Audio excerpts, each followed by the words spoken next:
This is the Bates Bobcast, our weekly podcast that takes a look at the week that was in Bates athletics. My name is Aaron Morse, and this week we chat with Bates softball first-year shortstop Ella Maher, who helped propel the Bobcats to their first ever win in the NESCAC tournament. Plus, senior Derek Shen sprinted his way into the history books, and the rowing teams are headed back to the national stage. That's coming up on the Bates Bobcast.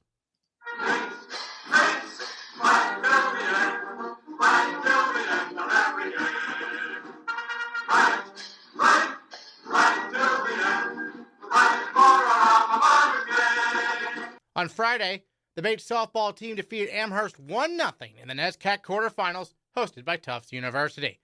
The Bobcats got 5 shutout innings from first-year Madison Hollis in the circle, and fellow first-year Delaney Rankin earned the win with 2 shutout frames out of the bullpen. Meanwhile, rookie Ella Maher shined once again at shortstop, making a number of spectacular plays in the field. And she delivered the eventual game-winning RBI single in the top of the 7th. It's the first win in the NESCAC tournament in Bates softball history, and it came against the defending conference champion and second-seeded Mammoths. The Bobcats fell in the conference semifinals to eventual champion Williams by a score of 2-1, but Maher had another strong game, going 1-for-1 with a run scored and a walk. And Ella Maher is our female Bobcat of the week. Well, Ella, what a weekend for the Bates softball team. First of all, as a first year, what does it mean to you to make history and get that first NESCAC tournament win for the program? I mean, it feels amazing. I actually didn't know that it was our first win in program history, so finding that out was honestly really awesome. And I'm really excited to see what this team does in the coming years, only being a first year, but I'm really, really excited. And then take us through your at-bat where you got the single to get the run you needed there against Amherst. Yeah, I was down 0-2 in the count, so I was really just looking to put the ball in play somewhere hard and on the ground. I ended up popping it up, but it found a hole and Kama scored, and it was amazing. So tell me about, you're from Massachusetts. What first put Bates on your radar for colleges? What made you want to come here? Yeah, so Caroline Bass actually went to my high school.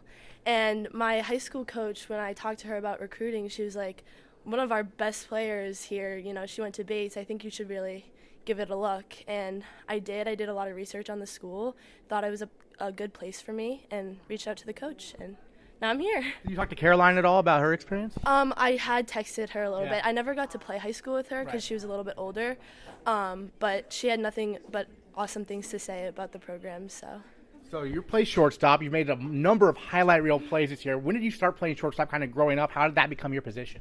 I would say I bounced around a lot when I was younger. I think shortstop definitely was my favorite position. I pitched for a very long time.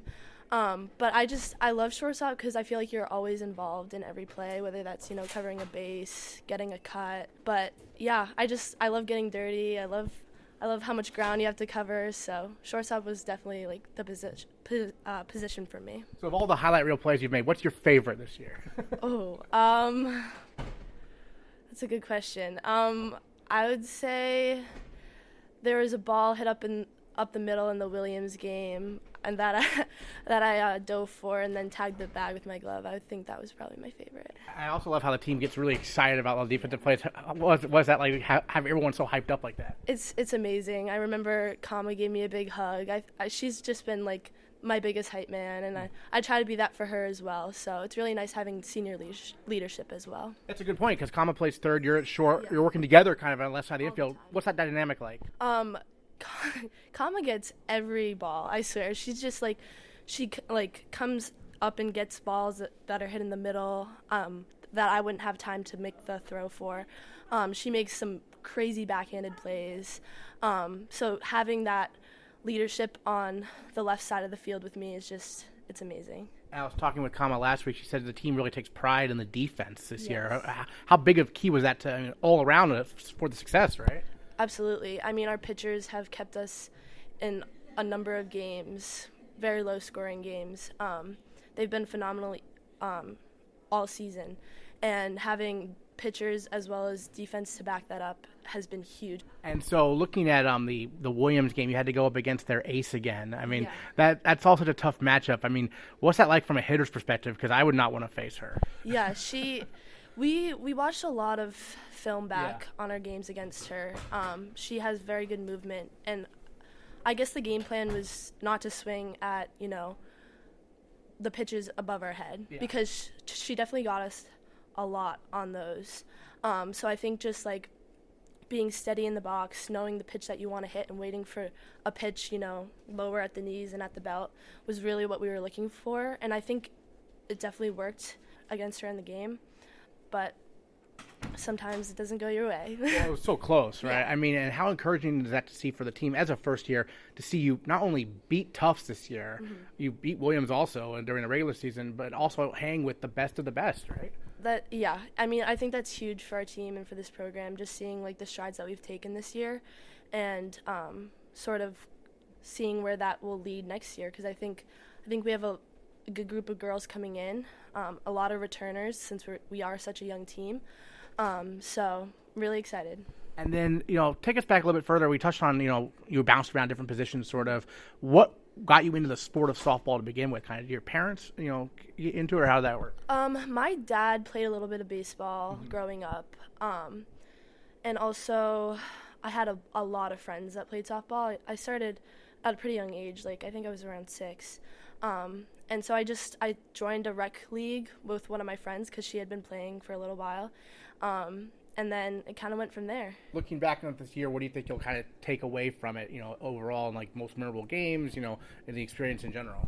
I'm really proud to be a part of this team. Just looking at where we were in the beginning of the season and where we've come, I think we've given every team a run for their money. Tufts, Williams, I mean, these are 2 really good teams. So I think we made a lot of noise in this season, and I'm excited to see what we can do next season as well. Sounds great. Ella Maher, our female Bobcat of the Week. Thanks so much. Thank you for having me.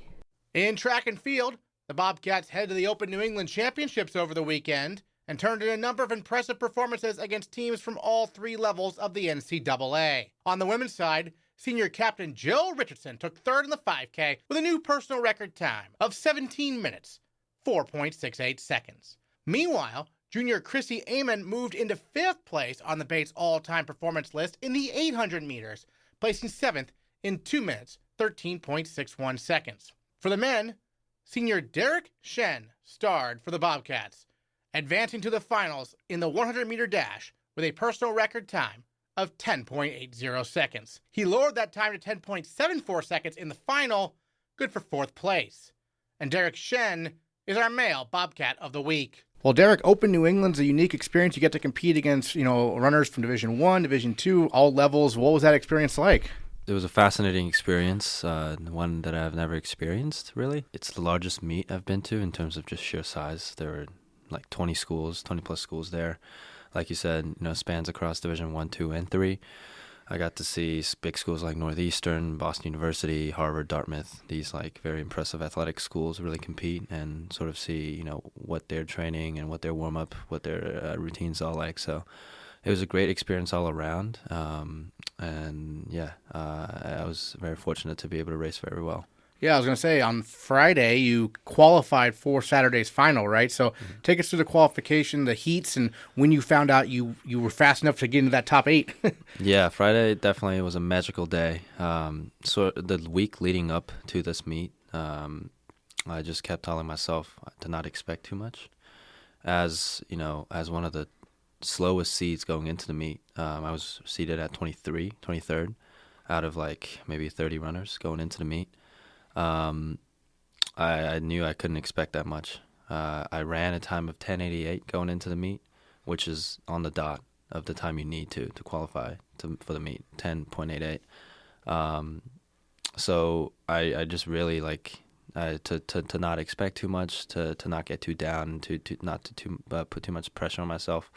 That's sort of the mindset I had going into the meet. But at the same time, I just told myself I was not afraid of anyone.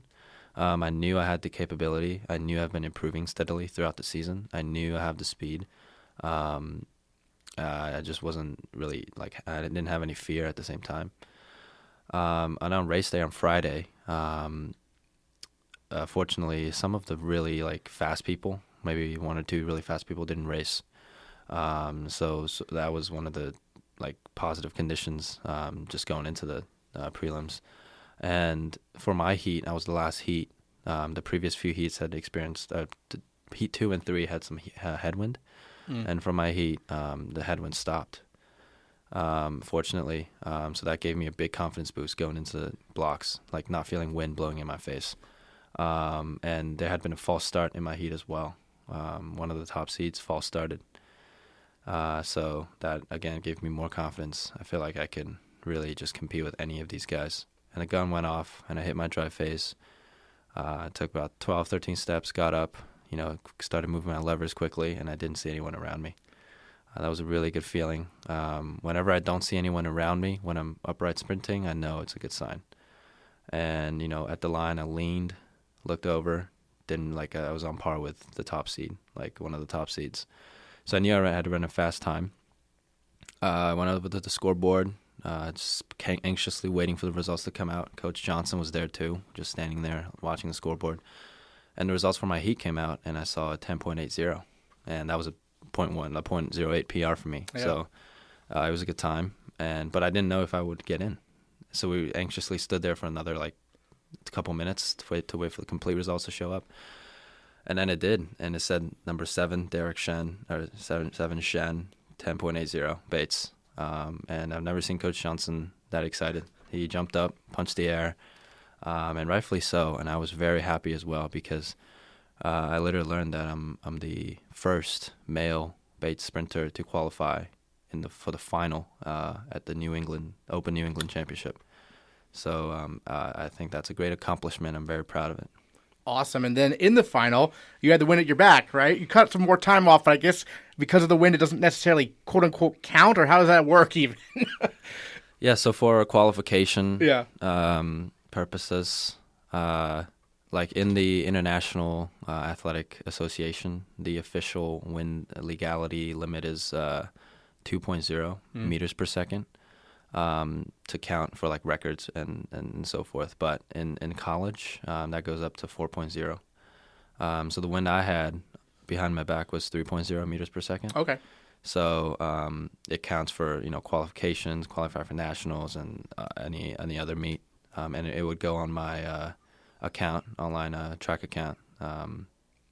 So fortunately it's under 4, so yeah, that's good. Awesome. So 10.74, right? Yes. Yeah. So take us through the final. I mean, at that point it's almost all gravy, but I mean, what were you thinking going in, right?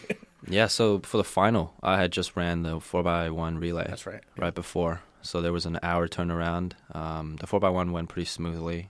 We had been changing lineups pretty much every week leading up to the meet because some of our guys have been getting sick, injured, and just personnel changes all around. So we were happy with that performance. It was smooth. I had about an hour turnaround to really collect myself before the 100-meter final. So I just lied down in the under the shade, chilled out for a little bit, and then warmed up with like 20 minutes left. My mindset to go into the final was pretty relaxed, honestly. Sort of similar to when I ran the 6.92 indoors. Mm-hmm. I was it was pretty chill. I was confident. I knew I could run with any of these guys at this point because I had just proven it in the prelims. So I really didn't have that much pressure. Kept it pretty easy, kept it pretty cool. Stepped on the line, gun went off, hit my drive face really hard, got up. Once again, I didn't see anyone around me. The person next to me, I had gone past him already. There was one Northeastern guy who was way ahead, but I knew, they're very talented, gifted athletes, so I sort of just stayed cool, finished my race. I knew, I had to run a fast time because I was with all those top guys. Ran around to the scoreboard, and the scoreboard actually didn't show our times, so we had to go to the finish line, and the officials read it out place by place. That's never happened to me before, so that was pretty cool. So they went like place by place, and when it got to 4th place, they said 4th place, Derek Shen, Bates, 10.74, and I was ecstatic. That's a super fast time. I had been taking off 0.1 every single meet essentially, and it's super impressive. And I'm really happy about that, and everyone was really excited for me. So that's a good experience. Awesome. So what are your thoughts on this Thursday? Because you're kind of approaching the Bates record in the 100. I mean, we'll take a no significant drop. I mean, what are your thoughts on the final qualifying meet coming up here? Very excited for this final qualifying meet. It's a good opportunity for myself and Kevin O'Connor, my teammate, to put forth one last fast performance. My teammate Kevin hasn't really ran the 100-meter recently, so this will be his first 100-meter race in a couple weeks. So I'm excited for him. And for me, I think it's reasonable to challenge the Bates 100-meter record. It's quite a legendary record. It's been held. It's been there for 40 years, held by Todd O'Brien, who also holds the 55-meter record. And it's an exciting prospect for me because, I've never challenged such a long record. The 60 record was only like 10 years long. And I think I'm confident that I have a shot at it. And I'm just going to go out there, try really hard, and see if I can get close to it and even beat it. And, I think it's a realistic goal. Well, the 60 record was a few weeks long because you broke Colby's. That was a wild indoor. But speaking of that, we talked about before how you're a senior, but this is your first outdoor season because you were injured last year. So going from the 60 to the 100, what has that process been like, in terms of, meets and whatnot, in terms of sprinting? Because obviously 40 more meters. Yeah. I had thought it would just translate directly to the 60 would translate directly to the 100, but in reality, it wasn't the case. It's so technical. The 100 meter is so technical. You can't just be a good athlete, be fast, and sort of rely on your acceleration to finish the race. You need to have a good technical model, a good race model. You need to know how to race well, and really be, fine tuning your technique every day. So I didn't know that. My first race, I opened at 11:28, which is, given my 60 time, really, really like slow and below standard. And I quickly realized that I really need to work on the last 40 meters and really get my race in tune. And after that, with the help of my coach, Coach Johnson, my teammate, Colby, Kevin, and the other guys, I was able to fine tune my technique and drop time meet by meet. I remember I went 11:28 and then 11:02. And then I broke 11, which is a big goal of mine, and it's really impressive. And I was really happy about that. I went 10:94, and then 10:88, and then now 10:80, and then 10:74. Steadily dropping time. Dropped half a second over the whole season, which is like a big margin. I could never imagine that going into the season. So definitely very technical. The last 40 meters is definitely nothing to be, scoff at. It's very crucial 40 meters for sure. And then the 4x100, you touched on that. When you all were at full strength, you broke the program record in the 4x100. We had Robbie Griffin on that week after you guys did that. But what was that moment like for you to set another school record, this time as a team? Yes, great moment for us. Bittersweet, I would say. Bittersweet, because that was the NESCAC meet, one of our biggest meets in the outdoor season. And we were beaten by Tufts by just .02. They went 42.02, we went 42.04. So while we did break the record and we were very proud of that accomplishment, we were also a little bit bittersweet because we were, right there. If we gotten third, we would have been on NESCAC. Right. But all said and done, I'm really proud of this team. And going into the season, I wouldn't have imagined like the bond we would create. I got really close to the guys, Robbie, Kevin, Colby, and myself. We call ourselves the Quartet. And yeah, we always hang out together. We always train together. We really fine-tuned our, stick work. And, from the start of the season, slowly dropping time steadily to 42.0, but beating the record was a big accomplishment for us, and really speaks volume to how hard those other guys worked. And how hard we worked as a collective. So it's a dream come true, like a surreal moment for us. So we're really happy about that. Excellent. Well, Derek, good luck this Thursday at MIT. It's a final qualifying meet. Hopefully you'll drop some more time, maybe challenge that Bates record. Thanks so much for joining us on the Bobcast. Thank you. The rowing teams learned their postseason fate on Tuesday, and both teams qualified for their respective national championship regattas. First up, the Bates women's rowing team will compete at the NCAA Championships for the 16th consecutive season after earning an at-large bid on Tuesday. The Bobcats head to the Camden County Boathouse in New Jersey for heats on Friday, May 26th, and finals on Saturday, May 27th. The base men's rowing first and second varsity 8 crews are headed to Mercer Lake in West Windsor, New Jersey in early June for the IRA National Championship Regatta, where both will compete in their respective D3 races on the biggest stage of collegiate rowing.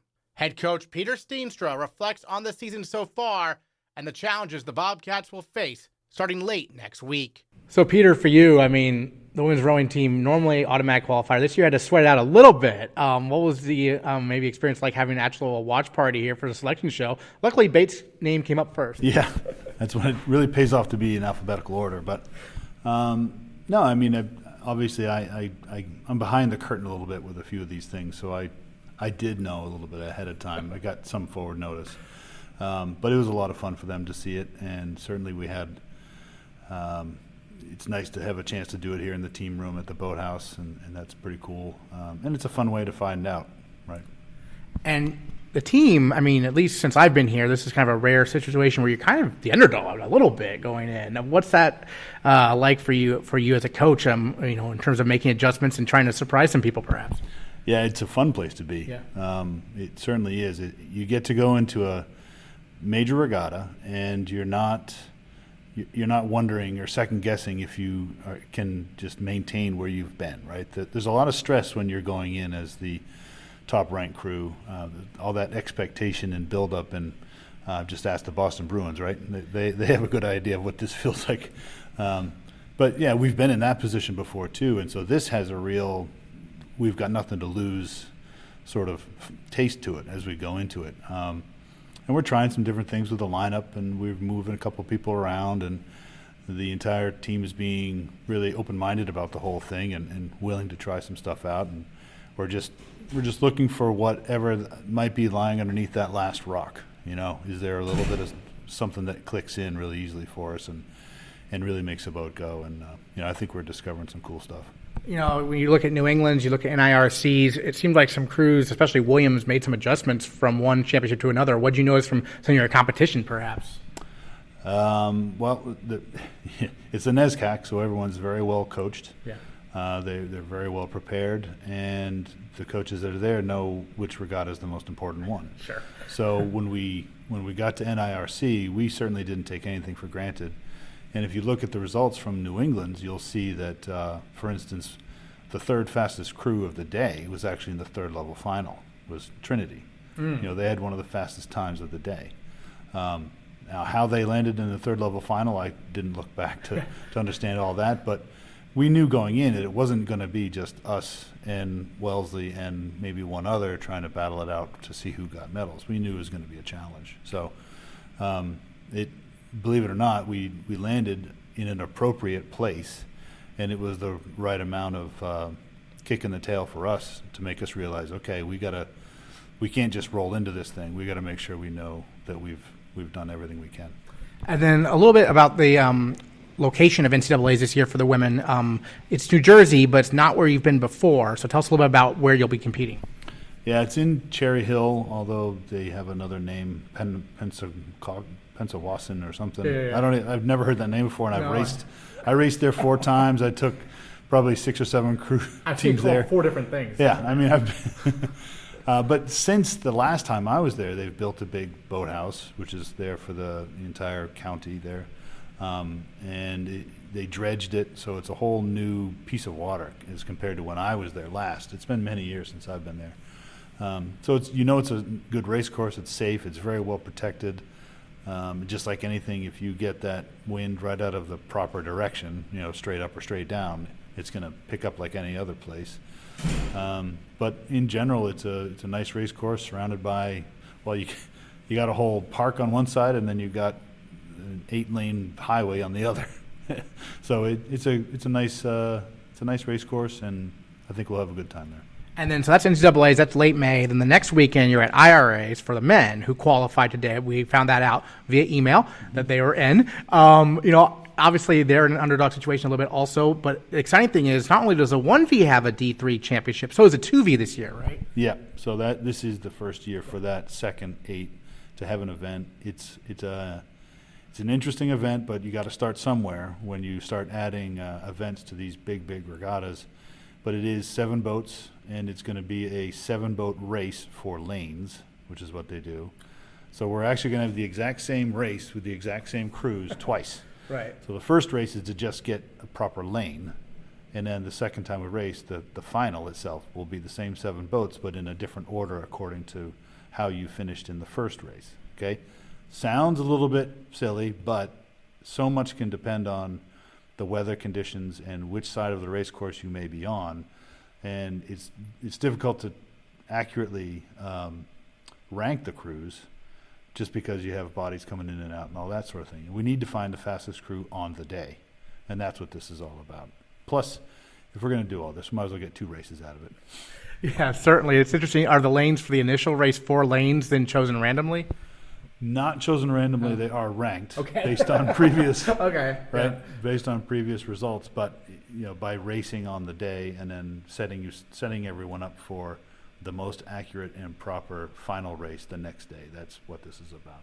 Gotcha. And so, today you were working mostly with the men. You seem to alternate a little bit. So how do you balance it from a head coach, training 2 teams for national level competition within a week of each other? I depend very heavily upon the assistant coaches. Yeah. So,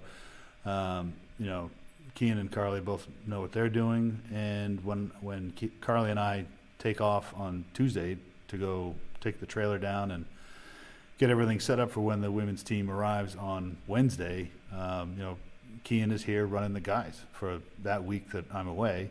He's more than capable, and in fact, this is where he really shines at times like this, because what he knows is training of the boats, coaching the boats, and prepping them for that final race. And so I have no problem at all taking off for a week, because I can have a quick phone call and just ask how it went, or he might send me a quick video clip and I can take a look at it from afar. But he's more than capable of preparing the crews for championship time.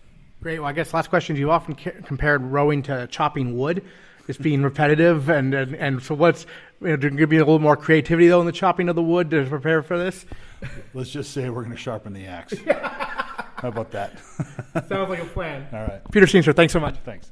Next time on the Bates Bobcast, we'll recap the MIT final qualifying meet for track and field and take a look back on the women's soccer team's trip earlier this spring to Iceland.